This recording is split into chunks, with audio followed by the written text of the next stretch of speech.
Good morning, and welcome to World in 5, your trusted source for comprehensive coverage of today's most pressing events, delivered with accuracy, integrity, and insight.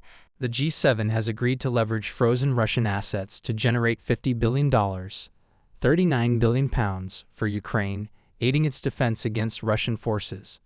We have Shelby reporting on this. U.S. President Joe Biden emphasized that this action serves as a further reminder to Russia that their resolve remains firm, while Moscow has warned of extremely painful countermeasures. Although the funds are expected by the year's end, they are intended as a long-term support mechanism for Ukraine's military efforts and economy. At the G7 summit in Italy, Ukrainian President Volodymyr Zelensky and President Biden signed a significant 10-year bilateral security agreement between Ukraine and the U.S., which Kyiv has called historic. This deal includes U.S. military and training aid for Ukraine, but does not involve a commitment to deploy American troops. Following Russia's full-scale invasion of Ukraine in 2022, the G7, along with the EU, froze approximately $325 billion in Russian assets. These assets are accruing about $3 billion in interest annually. The G7's plan involves using this $3 billion to cover the yearly interest on the $50 billion loan for Ukraine, sourced from international markets. Back to you, John. Thanks for that update. South Africa's ruling African National Congress, ANC, reports progress in forming a government of national unity after losing its absolute majority in recent elections. However, the party's Secretary-General, Fikile Mbalula, stated that they are not yet ready to disclose the specifics of any agreement. We have Anthony reporting on this. The ANC, for the first time in 3 decades, lost its parliamentary majority in the 29 May election, securing only 40% of the vote.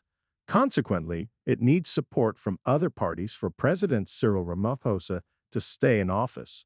The new parliament convenes for the first time on Friday, when a presidential vote is expected, and Mr. Ramaphosa is anticipated to retain his position. "We are currently in discussions with political parties," Mr. Mbalula told reporters after a meeting of the party's top officials, noting that he could not provide more details at the moment. He mentioned that the party's shift would be towards the political center since breakaway ANC parties on the left have refused to join. Mr. Mbalula indicated that parties, including the pro-business Democratic Alliance, DA, had agreed on the formation of a government of national unity. However, he also noted that the ANC and DA had not yet finalized the specifics of their cooperation. Back to you, Bella. Thanks for that update. The U.S. Supreme Court has unanimously rejected an attempt to restrict access to the abortion pill mifepristone. We have Jensen reporting on this. This decision, which follows 2 years after the court rescinded the nationwide right to an abortion, has been welcomed by pro-choice activists. The justices ruled that the plaintiffs, a group of anti-abortion doctors and activists, did not have the legal standing to sue. However, the court left open the possibility for future attempts to limit the drug's availability. Mifepristone is one of the 2 drugs used in medication abortions, which is now the most common method of terminating pregnancies in the U.S. The plaintiffs, known as the Alliance for Hippocratic Medicine, argued that the U.S. Food and Drug Administration, FDA, should withdraw its approval of the drug. Back to you, John. Thanks for that update. Tesla shareholders have endorsed a record-breaking pay package for CEO Elon Musk and approved relocating the firm's legal headquarters to Texas. We have Alana reporting on this. This decision marks a victory for Musk, who vigorously advocated for the compensation package worth up to $56 billion, £43.9 billion, contingent on Tesla's share price. "Hot damn, I love you guys," Musk exclaimed to an enthusiastic crowd of shareholders gathered in Texas for the annual meeting. The substantial payout had attracted criticism, raising concerns about the board's independence and its close ties to Musk. However, the vote is non-binding, and legal experts have expressed uncertainty about whether a court that previously blocked the deal will recognize the revote and permit the company to reinstate the pay package.